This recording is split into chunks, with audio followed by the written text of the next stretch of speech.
नमस्कार विद्यार्थियों, आज हम आपको समीकरण बताएंगे। समीकरण कैसे हल किया जाता है और समीकरण का प्रारूप क्या होता है।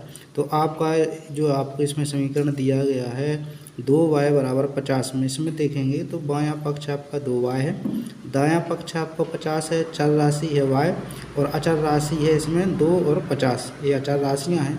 तो चर राशियाँ क्या होती हैं? वे राशियाँ जिनका मान बदलता रहता है, जैसे x, y, z, a, b, c, d, e, f, g, h वगैरह। और अचर राशि वे राशियाँ जिनका मान निश्चित रहता है और बदलता नहीं है। अब देखेंगे हम समीकरण को हल करना।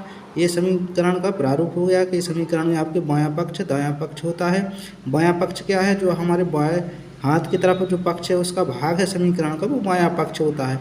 दायां पक्ष क्या होता है? जो हमारे दाहिनी हाथ तरफ जो भाग होता है समीकरण का, जो दिए गए समीकरण में, वो आपका दायां पक्ष होता है। जो चर राशि है जिसका मान अस्थिर होता है या जिनका मान हमें प्राप्त होता है और बदलता रहता है समय के अनुसार, वो आपकी चर राशियाँ होती हैं। अचर राशि वो हैं जिनका मान कभी नहीं बदलता।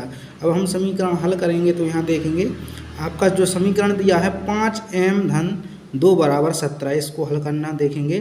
तो इसके पहले हम सबसे पहले समीकरण में पक्षांतर विधि से इसको हल करेंगे। तो इसमें देखेंगे क्या याद रखना है।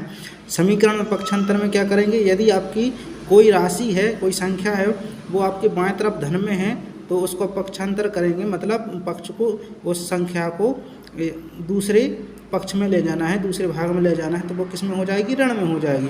यदि ऋण की संख्या का हम पक्षांतर करेंगे दूसरी तरफ तो वो किस में बदल जाएगी? आपकी धन की हो जाएगी। इसी प्रकार यदि वह भाग में है बाएं तरफ तो उसको दाएं तरफ ले जाने पर, दाएं पक्ष में ले जाने पर वह गुणा की हो जाएगी। और यदि वह गुणा में है आपके दाएं पक्ष में तो वो आपके बाएं पक्ष में गुणा में है तो वो दाहिने पक्ष में जाने पर वो भाग में हो जाएंगी।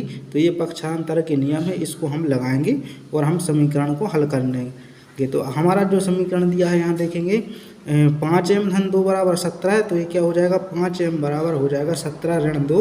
तो ये कितना बचेगा आपका? 5m बराबर 15 है। तो m बराबर क्या हो जाएगा? 15/5। जो यहाँ पर 5 क्या है? गुणा में है तो ये भाग में चला जाएगा। यहाँ पर ये आपका धन में 2 था तो ये किस में हो गया? ऋण में हो गया। तो हमें m बराबर क्या मिलेगा? 3। और इसको और समझें, जैसे ये आपका ये रहा 2m बराबर 10। तो m बराबर कितना हो जाएगा? 10/2।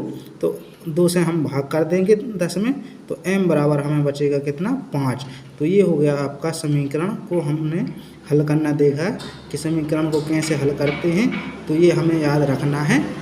धन्यवाद। हमसे जुड़े रहिए, हमारे चैनल को सब्सक्राइब करें जिससे कि आपको हमसे जुड़े रहेंगे। धन्यवाद।